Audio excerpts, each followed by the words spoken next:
Oh, okay. Okay. Okay, yes, sir.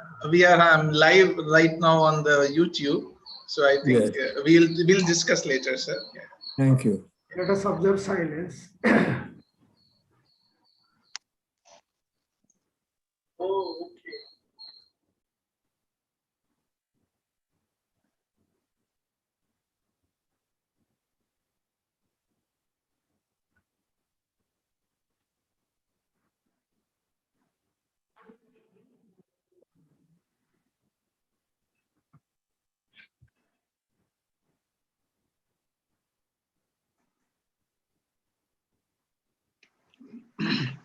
Good morning to each and everyone. Sir, namaste. Namaste. I welcome you all to this Indian section online platform. The members who joined and also the participants from outside India. Let us start with our universal invocation. Please remain silent for a moment.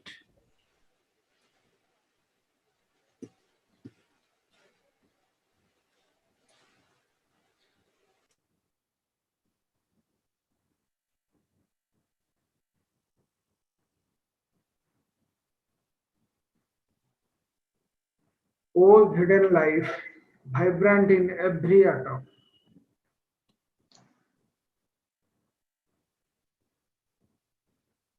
O hidden light, shining in every creature.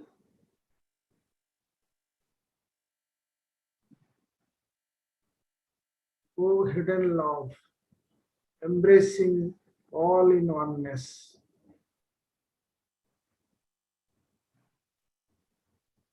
May each who feels himself as one with thee know he is also one with every other. Just be a silence for a moment.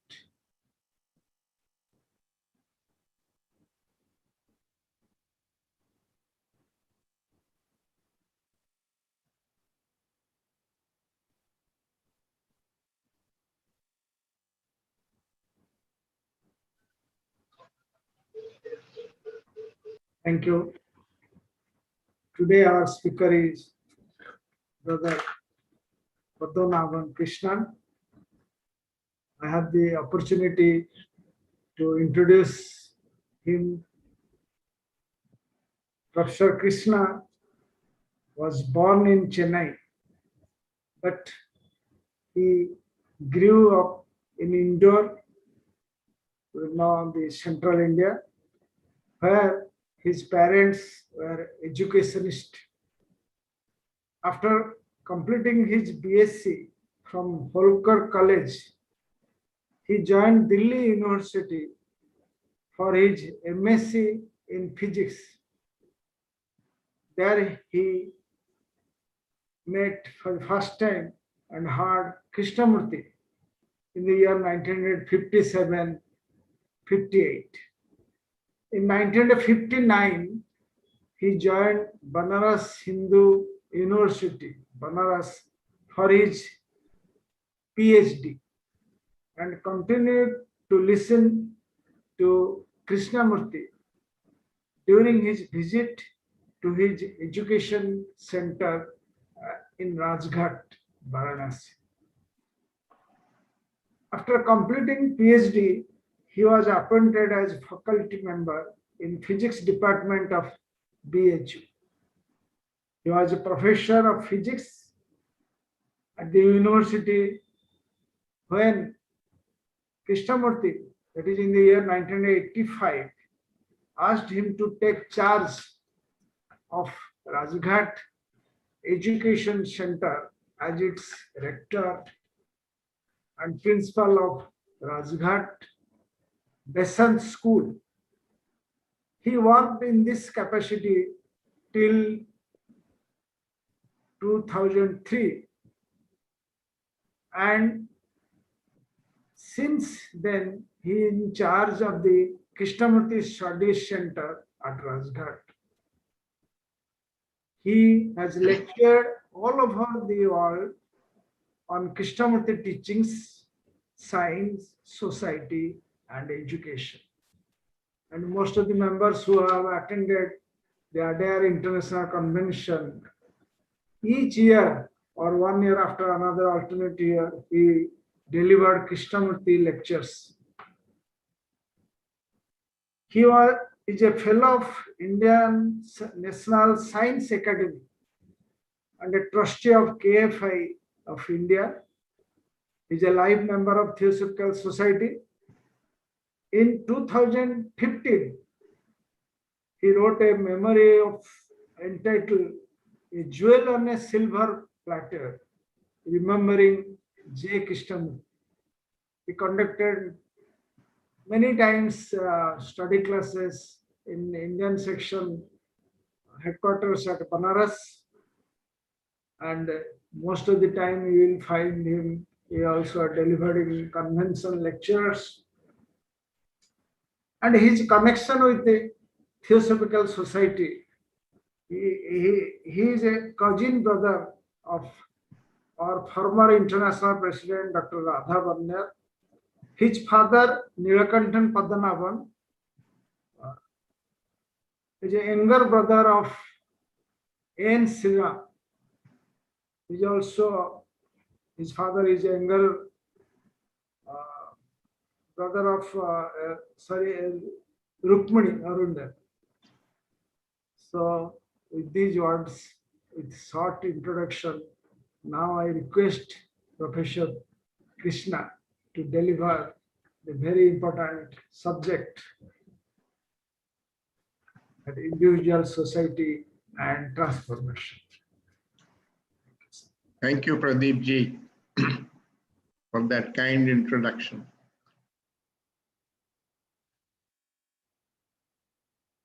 We learned from Krishnamurti that there is a very intimate connection between the consciousness of the individual and the state of our society. Not only in each country, but also globally. In fact, there are two statements of his which I would like to share, which I would like to investigate in detail in this talk today. One statement where he said, the world problem is not separate from the individual problem. And the other statement which he made, that you are the world. That means the world is the way it is because we are the way we are. World by world, we mean not the universe, but society, the world of our society, global society. And therefore, he said, each one of us is responsible for everything that is happening all over the world. Because in some way, we are linked to the causation of the events that take place in our society. And this is the point that I want to investigate today. First of all, what is the connection between society and our consciousness? We are born in a particular society, in a particular family, which has a particular religion, a particular culture, and environment, nationality, religion. If you are in India, then the caste, and so on. All these are already imposed on us at birth, when the human child is born. As the child grows up, he imitates his environment and surroundings, particularly everything in his family, and later on in school, the teachers and other students, colleagues, and he is influenced by what he reads in newspapers and sees on television, and acquires all the values of his particular culture, and so on, and identifies with it. That is what is called the conditioning. It is a result of one's birth. If one was born in China, you would be speaking a different language. The child would be having a different culture, a different religion, and so on. So it's a kind of the brain gets computerized by the environment in which we grow up, and that is an accident of birth. We don't choose that. We are born there. And that is what Krishnamurti called the conditioning. And he said that in this conditioning, there are some factual things which are useful, but also a lot of illusions, which means they are not a fact of nature, but they become truth for us because we accept those concepts or those ideas, but they are something that has been made up by man. For example, the caste or the view about God. Actually, you don't know what God is. Neither the Hindu knows what Ishvara is, nor the Muslim knows what Allah is.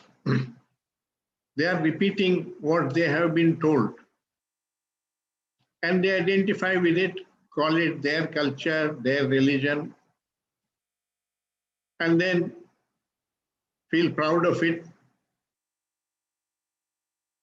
And if they use judgments of each other, compare with each other, it produces division. So there is a psychological process by which a difference turns into a division. And this needs to be understood. Otherwise, one becomes part of a group or part of a community, and one feels different from other communities and also divided, looks upon the other community as rivals, sometimes even enemies, and so on. So unless we understand the process by which this division takes place and free our mind of it, all these divisions that we see between religious groups, between national groups, between ideological groups, capitalists and communists and so on, which ultimately lead often to rioting, killing, violence, and eventually even war. So there is a whole psychological process behind this. And often we take it as inevitable, but Krishnamurti says it is not inevitable. If you grow up with a learning mind, an inquiring mind, not a mind that just conforming to society around it, it can free itself of the illusion. You can't free yourself from the factual because the fact is not created by you, it is part of nature. A tree is not created by you, so you can't undo the tree. But the concept of a caste or the concept of a god is the creation of the human mind. And one can undo it if one finds that it leads to cruelty or discrimination or violence. But often we don't have that understanding, so we just accept it as a part of life. And that is what causes all these divisions, eventually war. If we look at the causation of war? Why should there be war? Why are we not able to say that if there is a problem, we will solve it the same way as we solve it within our country? That is, we go to court or we accept arbitration. And whatever the judges decide is accepted by both the parties.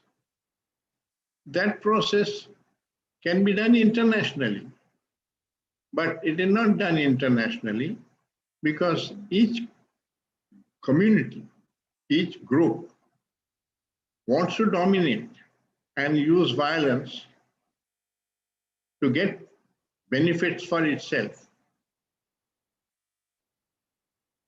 All that is the ego process. The ego process is the identification with the me and the mine.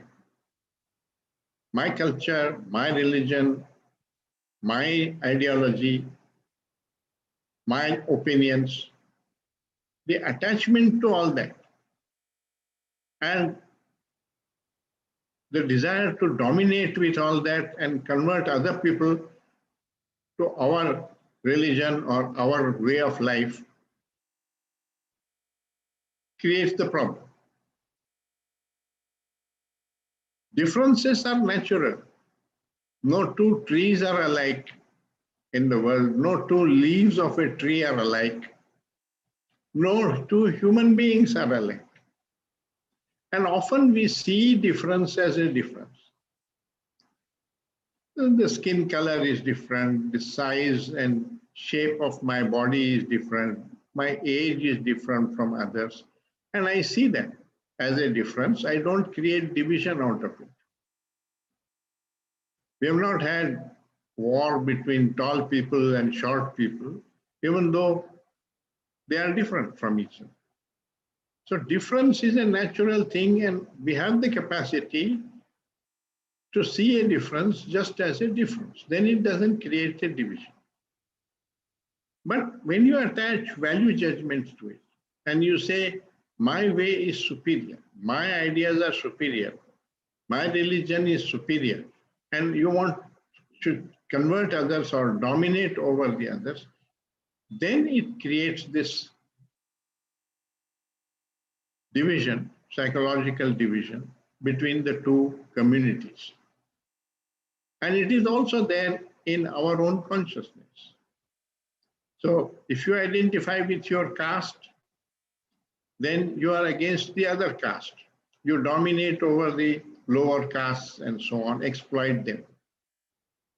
But you can see that that caste, it has come from somewhere 3,000 years ago. Someone created it. We don't even know in what manner it was created or why it was created.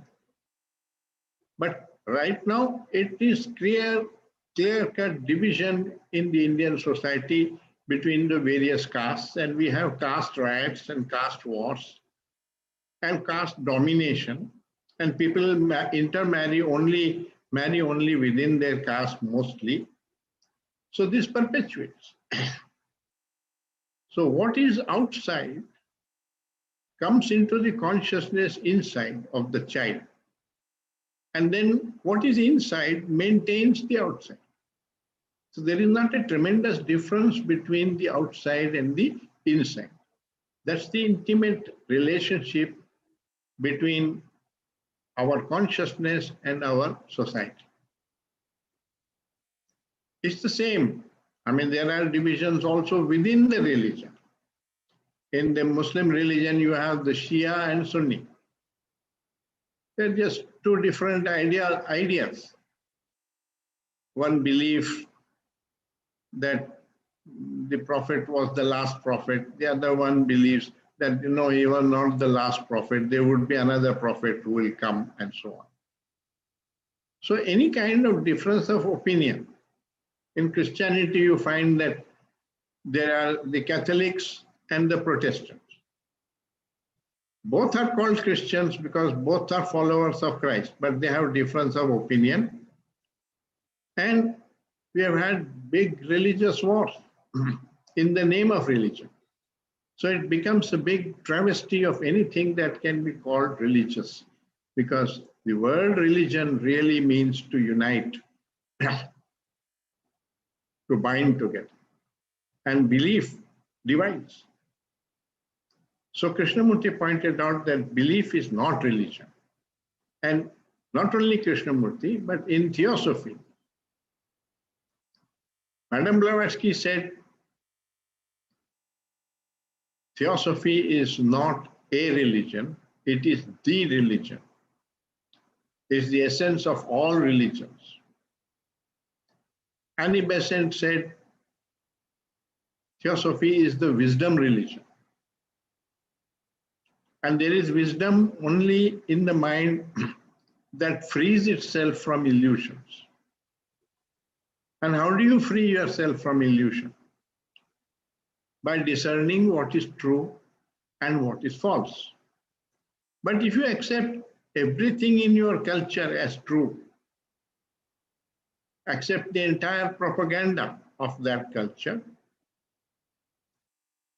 then you don't question anything. So if you are having a conforming mind, then you create this division. But if you have an inquiring mind, then you can inquire whether what is true and what is false. And this inquiry is called self-knowledge, because it's not just an opinion which you get from a book or from another person. It has to be your own perception, what is true and what is false. When you perceive what is true and what is false, the false ends, which means the illusion ends. And if the illusion is causing the division, then the division ends. So that is the connection between our consciousness and society. Unless we free ourselves of this conditioning, there can be no fundamental transformation in society.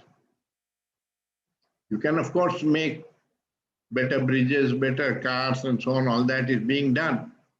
But we are all the time living under the shadow of war. Right now, maybe 30 or 40 places where armies are ready to go to war. Now, when do we call it a war? We call it a war when armies move, guns are shooting, airplanes are dropping bombs, and so on. But much before that, there is psychological warfare going on between the two communities or the two nationalities. And that's the precursor to the physical war. So Krishnamurti was saying that unless you free yourself of this psychological division and psychological warfare, the other one is just going to follow. From time to time, it is just depends on the circumstances. You are living extremely dangerously. And we find that. We find that the problem between the Arabs and the Jews in the Middle East started in 1948 with the creation of Israel after the Second World War. And the two communities have been going to war, and every time some agreement is done by United Nations and so on, for a time being, the physical warfare stops. But the psychological warfare is going on, the rioting is going on. And again, it erupts in the form of a war. And again, you become active and try to reach some sort of agreement. That's just controlling the symptom, but it doesn't cure the disease. The disease is the psychological division. And that psychological division comes because we identify ourselves with a particular culture or a particular conditioning and group around that conditioning, around that religion. We don't perceive it only as a difference.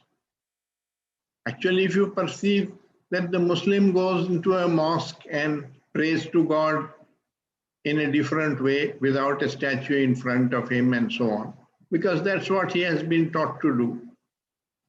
And I go into a temple and I pray in front of a statue and I sing some songs and put some essence there and so on, because that's what I have been told to do.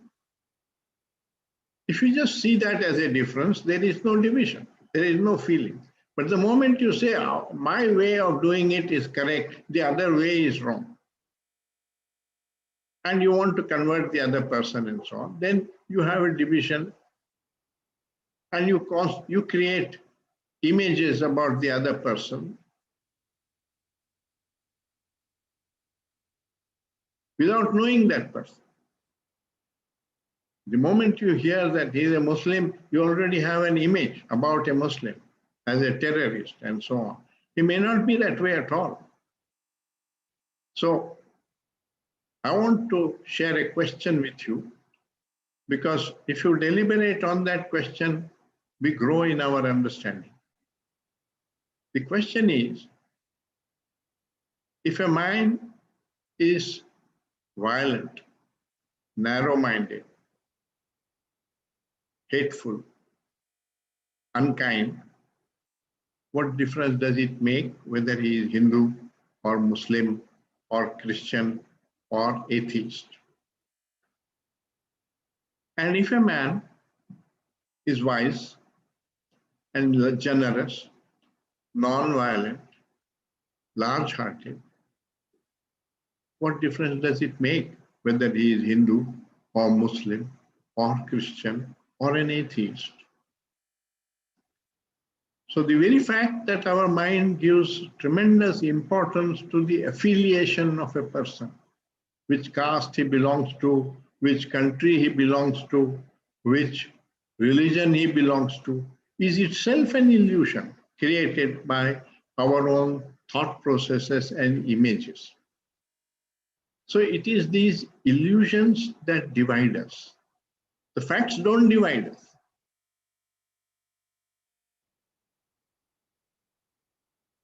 If I'm aware of that, the Hindu and the Muslim can become friends and say, you know, your ancestors told something else about God.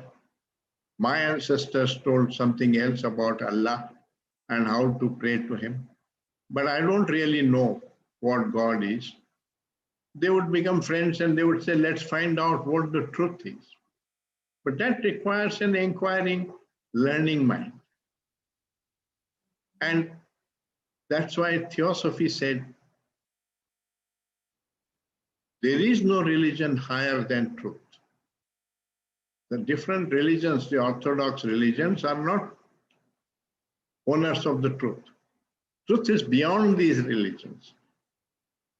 And the quest for this truth is the real religion, the learning mind, which is learning what is true and what is false, is the true religious mind. Because so long as the mind is full of illusions, it has no wisdom. There is wisdom only when you are living in a real world, not an imaginary world created by your own thinking. So this quest for truth, which is the quest for self-knowledge, and self-knowledge is the key to wisdom. Without that, whatever learning you may have, whatever talent you may have, it gets misused. Scientists can be used to create bombs. There's no problem with science itself, but science generates power, and power is used destructively. So what decides which way the power should be used? That's the human mind. And unless that mind transforms, you will never get free of the problem of war. And therefore, you will always live with constant fear and insecurity, as we are all living. You hear the news every day. In the same way, we have created courts and police force and so on to control crime.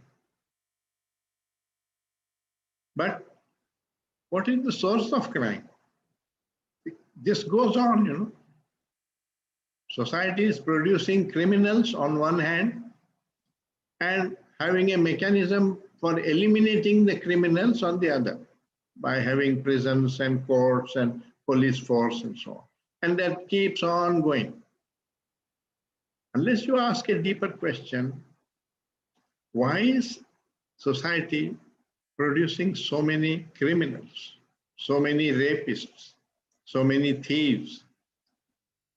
And when you look at that, you will see that this inequality of great poverty on one hand, deprivation, injustice, produces violence and all these evils in society.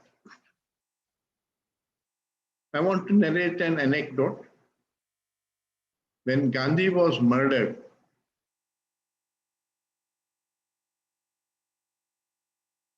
Krishnamurti was giving talks in Bombay, and somebody asked him, "Sir, who was responsible for the murder of Gandhi?" And there is a long reply. It is 1948. You can read it. But the gist of it, in my words, was each one of you who is divided from his fellow man on the basis of caste, on the basis of religion, on the basis of nationality, is responsible for that murder. Now the law and we all consider that Godse was responsible for the murder. He was hanged along with one or two other accomplices because he is the man who pulled the trigger. But inquire a little deeper. What created Godse? He was not born a murderer. He was born just like any other human child. He grew up in this society and his mind got infected with all the propaganda of society. The religious division, the caste division, all that, the animosity. That turned him into a murderer. So isn't the whole of society responsible for that? And what is society? You and I. If we have casteism in our minds, there is casteism in society. If we have violence in our life, then there is violence in society, because society is just millions of such relationships like our personal relationships. So that's why the individual problem, the problem of violence in my own consciousness, in my relationships, is not separate from the problem of global problem of war and so on. The division that arises between a husband and a wife or between two brothers fighting in the court and so on. The root causation, psychological causation, is the same as the division between Pakistan and India on Kashmir, or between Iran and USA right now, and or with China and so on. So the psychological cause, which is this identification and the ego formation. The ego makes the mind into a lawyer defending the me and the mind. The me and the mind are defined by the identification you have taken. With that group you identify because they share the same ideas or the same religion, or they worship in the same way, etc. That becomes the me and the mind. And then the mind is only thinking in terms of the profits of the me and the mind, the domination with the me and the mind, the security of the me and the mind. It's not concerned with the whole, but only with the part with which you have identified. That's what the ego does. And there's such a mind is not interested in truth. It's interested in victory. And that's the cause of war. So you see, society basically is what we are, what our consciousness is, our mind is. And if we don't transform, there is going to be no fundamental transformation in society. You can have small transformations. You can change the economy, you can change the rules or laws and so on. And all that is being done by various governments. But crime has not stopped. Violence has not gone. Wars have not ended. Our history is full of 3,000 years of war. And we are responsible for all of that, is what Krishnamurti is saying. So we need to engage in self-knowledge, because that's how you grow in wisdom. And without wisdom, you will not come upon love and compassion, because all this division and hatred and so on destroys whatever love and compassion we are capable of. So unless we free ourselves of this psychological division, which is what is called transformation of consciousness, and live differently, you cannot expect that society will be peaceful. I'm reminded of Gandhiji's remark. He said, you must be the change you want to see in society. If you want to be in a peaceful society, you must be peaceful. Because if you are peaceful, you create peace around you. If you are not peaceful, society is not going to be peaceful. Millions of people like you and me constitute society. So in that sense, what we are determines what society is. And that's the intimate connection between us.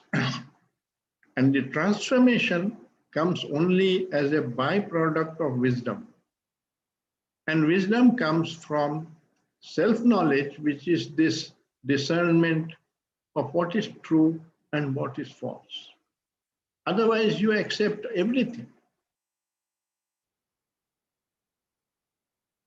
If you see the Muslim culture, the young child growing up in a Muslim family, right from the beginning, he is told that women must not show their face to other men, must wear this veil and parda and so on, and mustn't go out, mustn't go for education, whatever the views are there. They call it their culture, no? That's another word. But that word prevents you from seeing that it is cruelty, that you are restricting a human being freedom. But it's not seen as a restriction. It is called our culture, our way of life. And similarly, the Hindu, they had young widows who could not marry again. Worse than that, there was sati. And there is still casteism and discrimination of the lower castes and ill treatment. But it is not seen as ill treatment, it is seen as justified. That's the problem, that the mind which has an illusion is not aware that it is in illusion. You may be aware of the illusion of the terrorist, but you are not aware of your own illusions. Because if you become aware of your illusion, the illusion ends. But you are not aware of your illusion. We all have illusions. So I would like to say that there are some points of clarity, some truths which our mind has realized, and there are other blind spots in our consciousness where we take that illusion to be true, and we are not aware that it is. But my illusions are not the same as your illusions, and not the same as that of the Christian or the African and so on.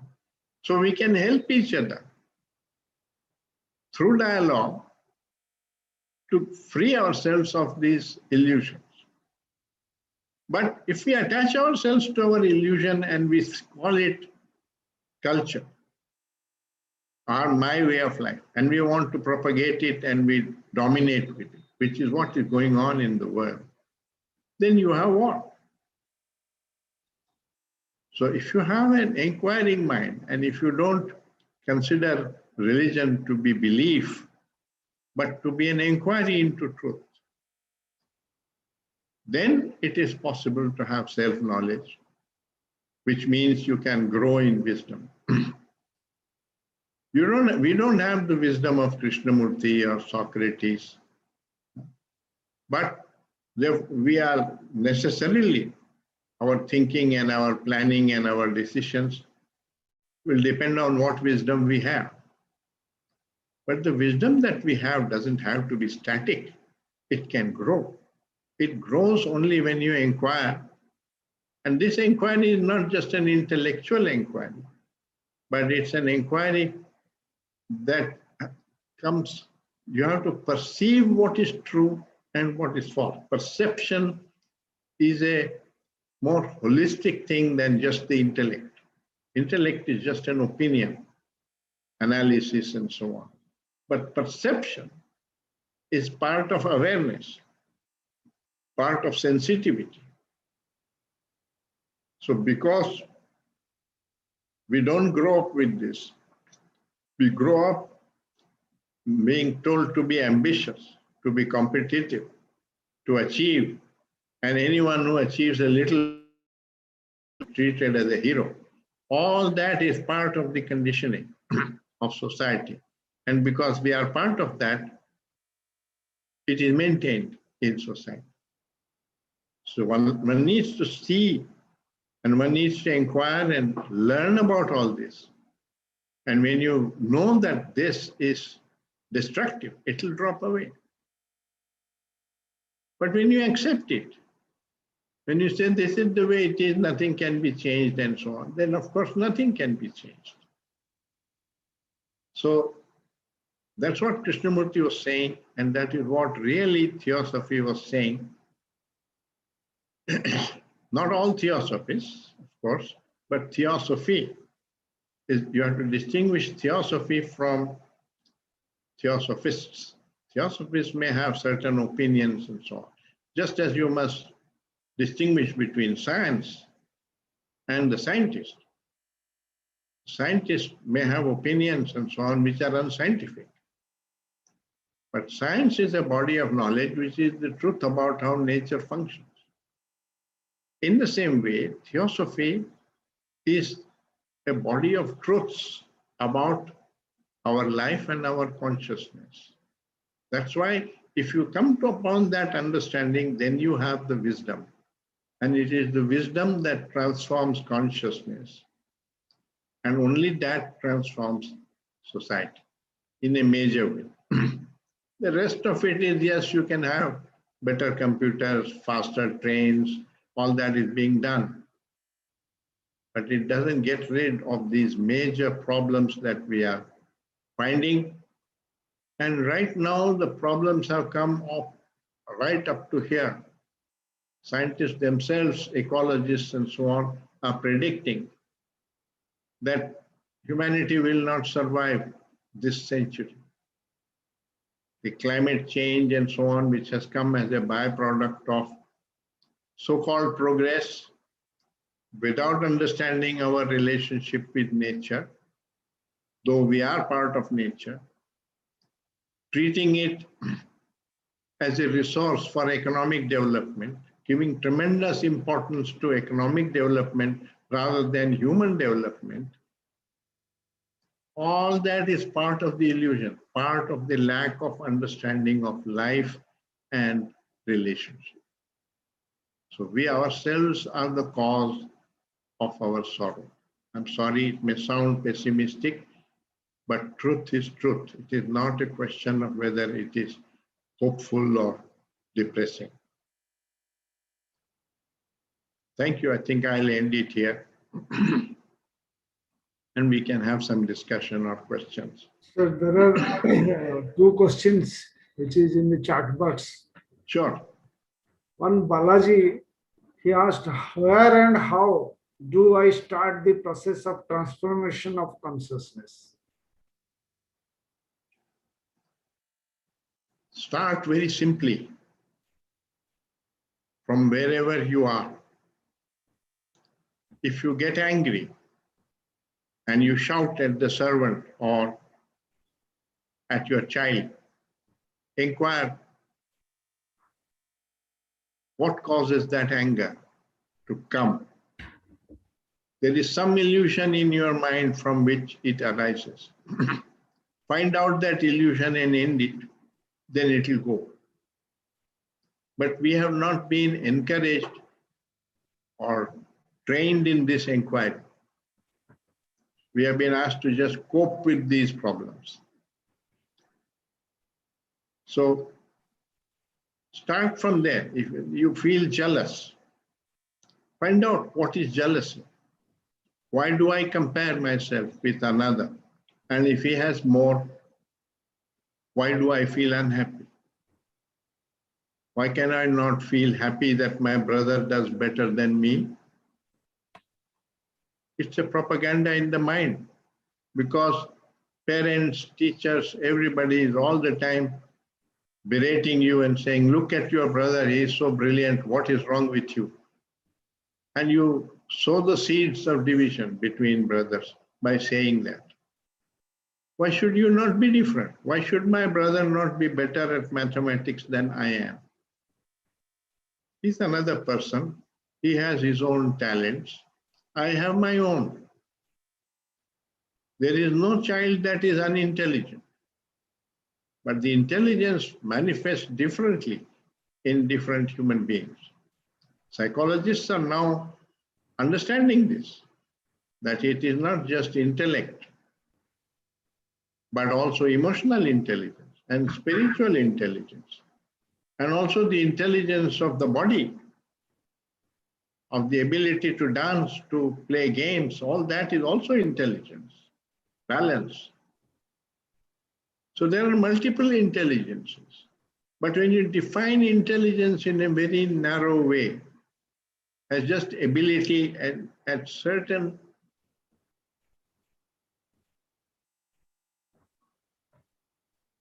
techniques or methods, whether it's a game or it is a mathematics or computer science, when you define it in that narrow way, then you create the important and the other one is unimportant, one is intelligent, the other is dull. This itself is lack of intelligence. But we don't perceive it that way because the mind is caught up in this propaganda of what society calls intelligence. So you see, what is in society comes inside us, and because we are that way, we maintain it outside. So that you have to begin with where you are.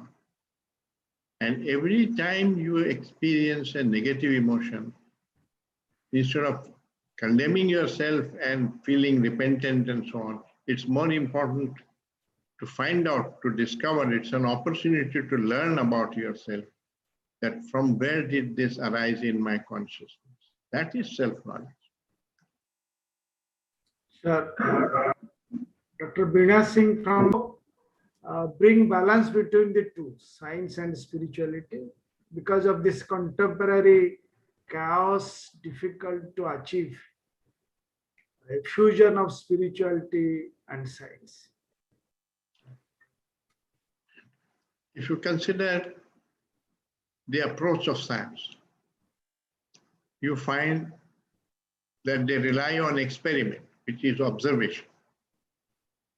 They don't accept just some idea given by somebody because he is an authority.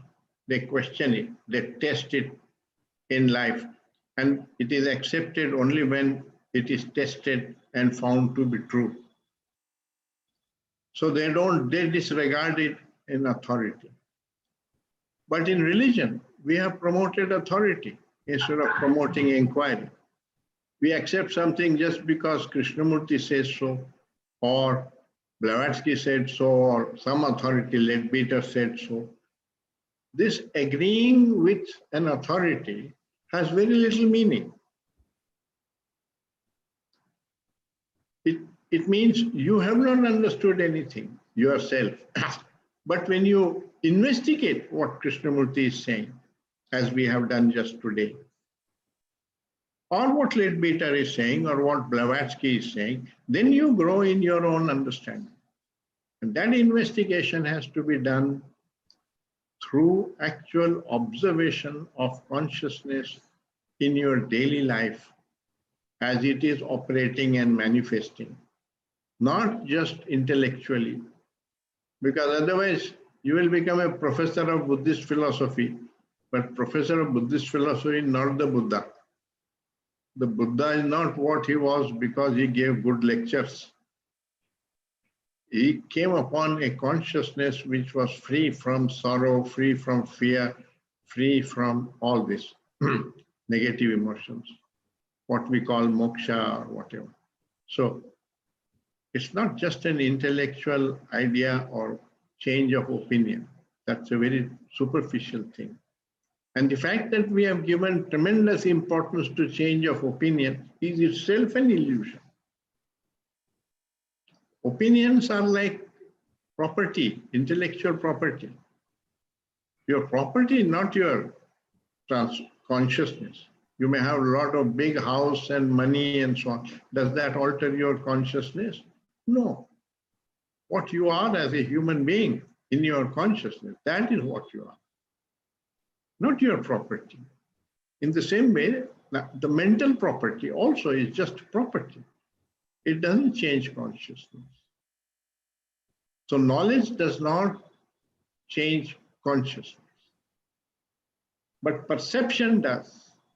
And that's the difference between self-knowledge and knowledge as we understand in school and college and so on.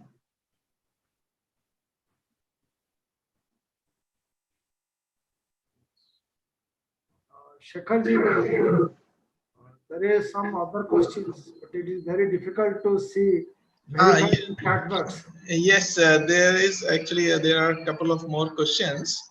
Yes. One brother G. Patnayak Ji has asked, sir, that can you little bit explain the nature of the intuition and the spiritual life? See, the truth is not the known. What is known is your conditioning that produces all thoughts and so on, opinions.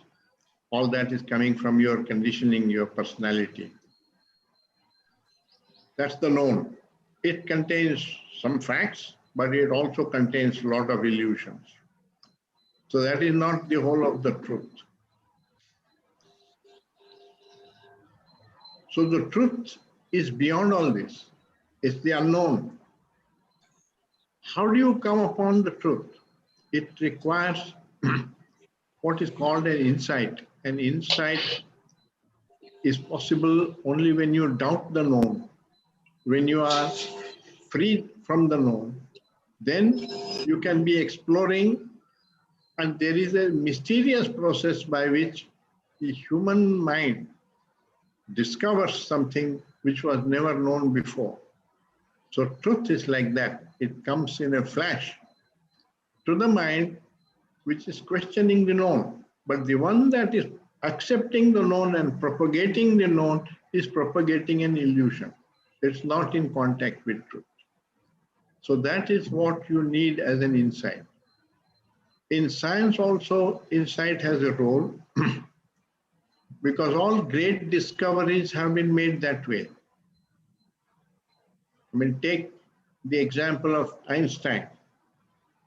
He grew up with classical physics where space and time were considered completely independent of each other. Space is this distance between me and you, and time is by the clock. To have completely different entities. So he was trained in that. He assumed that to be true. That was part of his knowledge. He had some question that somewhere our understanding is wrong because there are some observed facts which we are not able to explain, some experiments which created doubt. That produced a sense of wonder and inquiry as to what is wrong. And he questioned the assumptions. And the assumption that space and time are independent of each other, he questioned. And he came upon this perception that they are not independent of each other by doing a thought experiment. He said, if I was really traveling on a beam of light, what would the universe appear to me? And the answer to that question gave him this, that space and time are not independent of each other, and so on. It became a revolution, and the whole of relativity and changed the world view completely.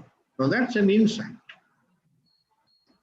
In the same way, Jesus Christ was brought up as a Jew, and the Jews believed that an eye for an eye and a tooth for a tooth is justice. How did he come upon the realization that no, this is not true, that you must show your other cheek also, which means what? Which means don't retaliate violence with violence. Gandhiji said, an eye for an eye and tooth for a tooth will mean we will all end up blind and toothless. So this realization comes by questioning, inquiring,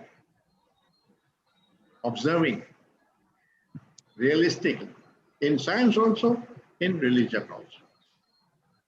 So that the religion is not a belief, religion is an inquiry into what is true and what is false.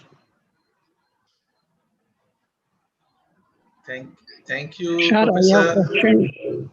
Thank you, Professor Krishna ji. Shikhar ji मेरे पास एक question है। Who is this? Sharma. I am Sharma from Ramoji.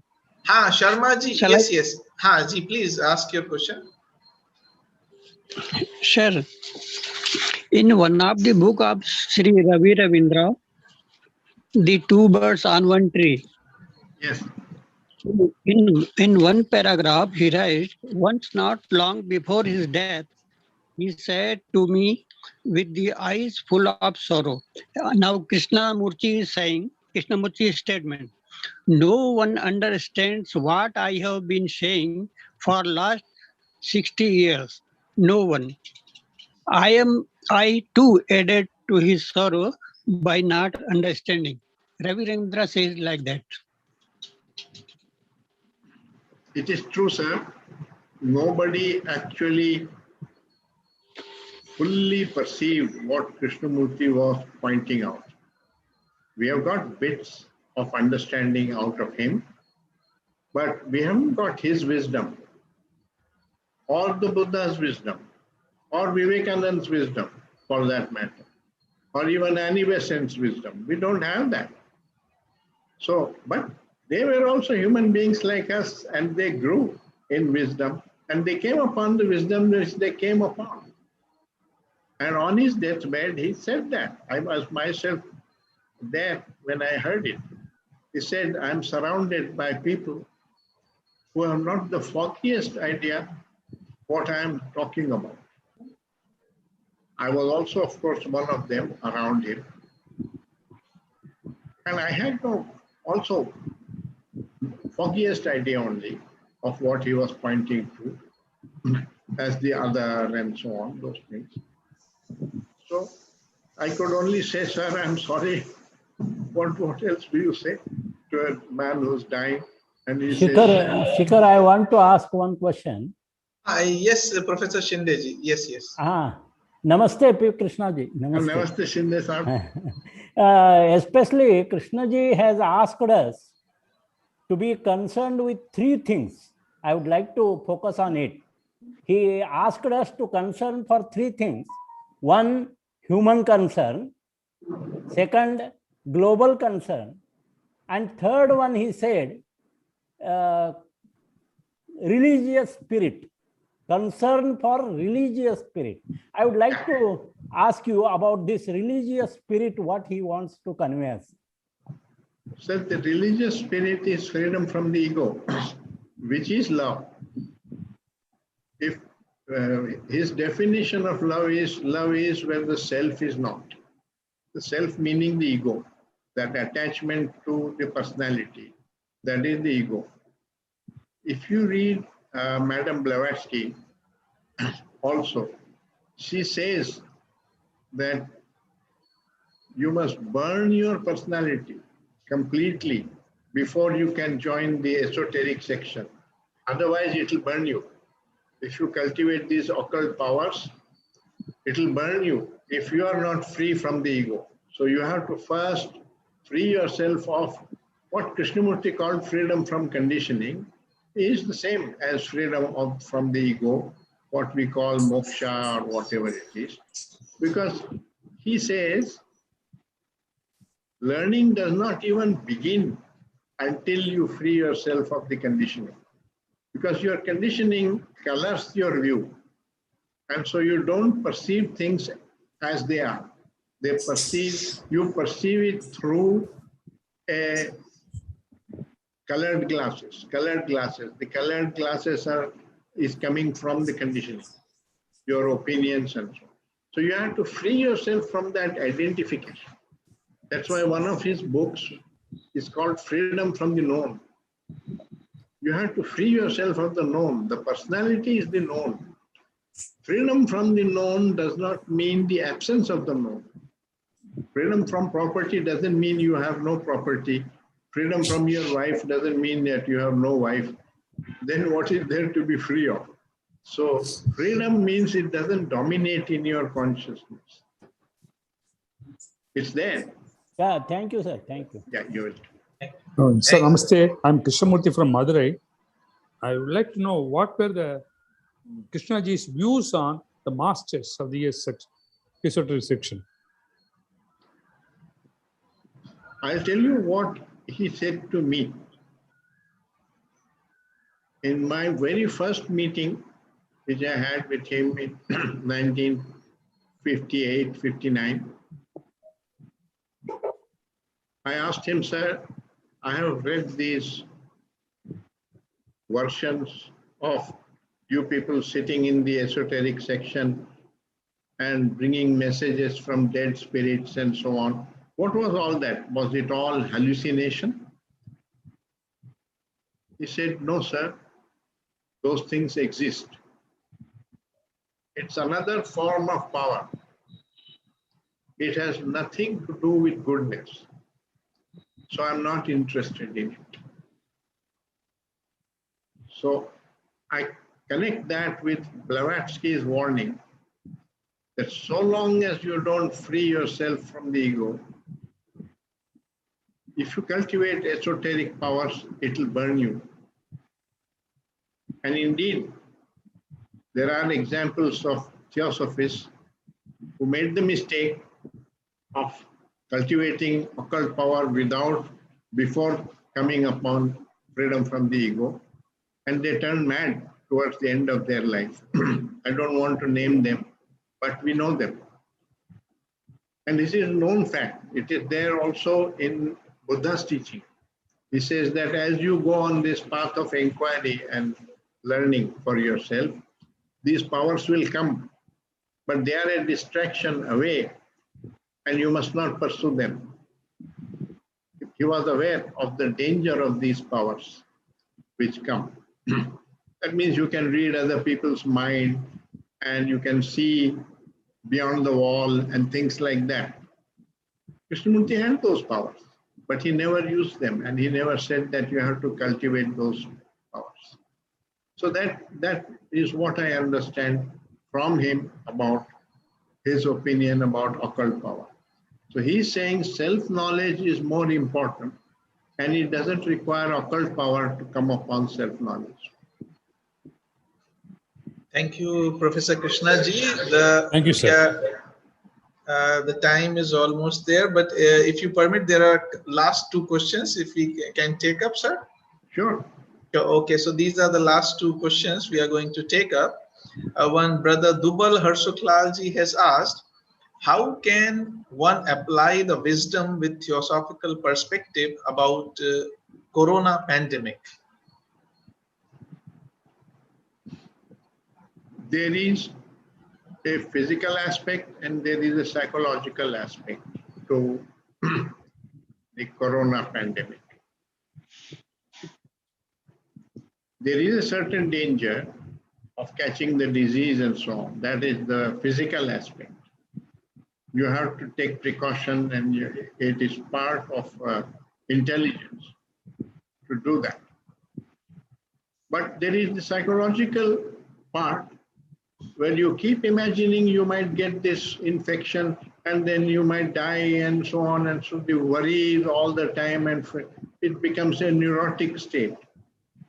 So you have to understand this, that your own mind can create fear and so on. So where does the factual part end and the psychological part begin? That is the problem. And that requires self-knowledge. You have to play with it and you have to discover that boundary for yourself. Just as you can take another question, where does need end and greed begin? Where does a wish end and desire begin? You know? So you go from a non-ego area to the ego area and you slip into it. And it's one continuum. So there is no engineering device by which you can draw lines and say this much is all right, beyond this it's not all right. You will have to play with it. It's like a balance. Balance is bicycling or swimming. You can't get it from a book. You can't get it from a guru. You will have to go into the water and try, and you will get the balance.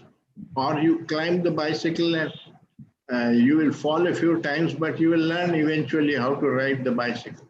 But if you say, I won't climb until I learn, you can't learn, right?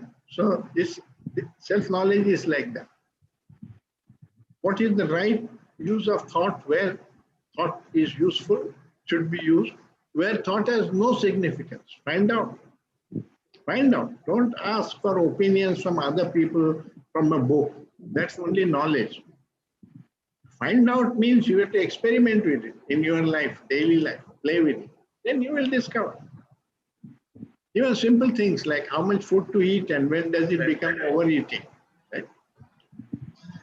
Yeah, thank you for such wonderful explanation. And I think towards the end of your answer, links it with the next question. So we can have something more on that. The question asked by Sister Arunima Barua, that without friction, there won't be any movement or progress. So how to remain respectful to one another amidst these differences, still retaining one's own belief?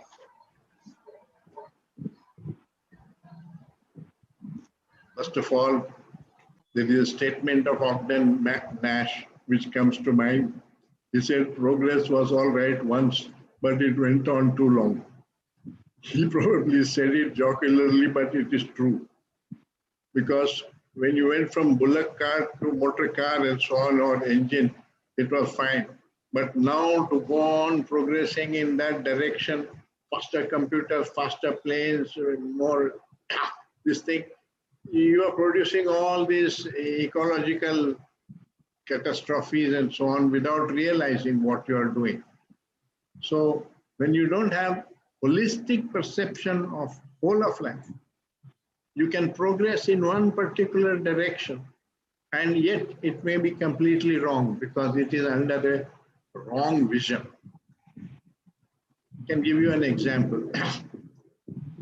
Vision of a coaching class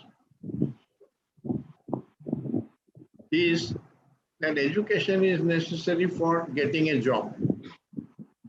And therefore, you have to get marks in the question paper. That is the important aim. And therefore, they keep on saying, this is the question, then this is the answer. If it's a short note, write so much. If it is a full essay, write so much, and so on.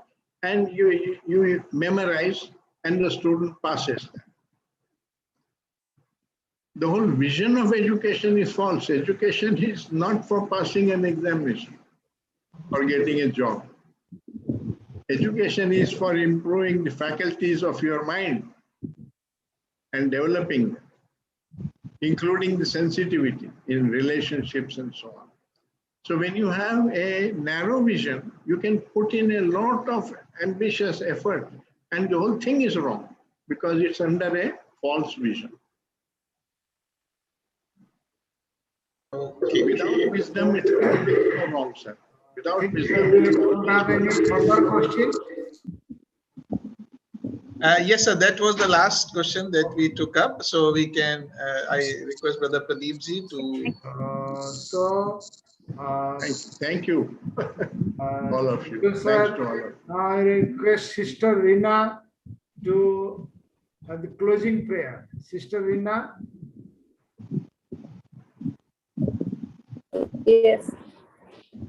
My pranam to all the members present in the meeting. Now I am starting the concluding prayer.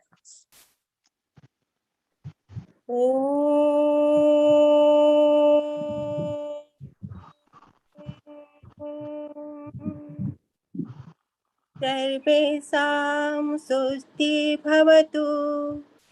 Sarvesam santir bhavatu. Sarvesam purnam bhavatu. Sarvesam mangalam bhavatu. Sarve bhavantu sukhinah. Sarve santu niramaya. Sarve bhadrani pasyantu. Na kaschit dukha bhavet. Om Shanti Shanti Shanti Om. Thank you, sir. You're welcome. Thank you.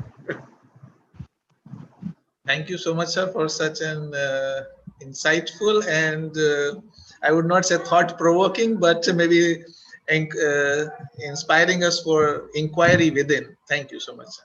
Welcome. Thank you for your enlightening talk, my professor. I heard you lost in Madanapalli at Rishi Valley. I am second time hearing you. Very, very happy. Thank you. Much obliged. Much obliged. Thank you. Thank you, Krishna ji. I have written something in the chat box, but I think I would be very honored. I will feel that I have, if I say it before you, I will feel that as if I have already exchanged some wisdom from you, sir. That we are lucky to hear such wisdom and words from you, Krishna ji. Thanks. Well, don't praise me. I'm trying to drop my ego, and if you praise me, it builds my ego. So please don't do that. It also allows me to investigate how to control ego, sir. If you do it personally. Don't control the ego, but find out what the ego is and how our own thoughts create the ego. And if you learn that, you can uncreate it. Thanks, sir. My question was right, investigating, and I got my answer. There is another part also. Please give us more such insights again and again, at least one in a month. And that's my wish and not an illusion, sir. Well, we'll decide from time to time. Let Pradeep. We'll contact him. Because many groups do ask me to give talks. Yes, sir. And I have my own limitations also. So when you want it, then you write to me and we will see what we can do. Sure, sir. I will also get your numbers from Pradeep ji and be. Yes, I will give you. Don't worry. I'll give you. And you can visit my website, that if you are interested in this inquiry, you will find many articles on the website, which will, instead of a talk, you can go through that. And then if you have some questions, we can discuss it like that. Thank you so much. You're welcome. Yeah. Bye now. Thank you, sir. Now I'm closing this session. Right. Thank you, sir. Thank Thank you. Thank you, Pradeep ji. Thank you. Thank sir. you, everyone. Thank you, Pradeep.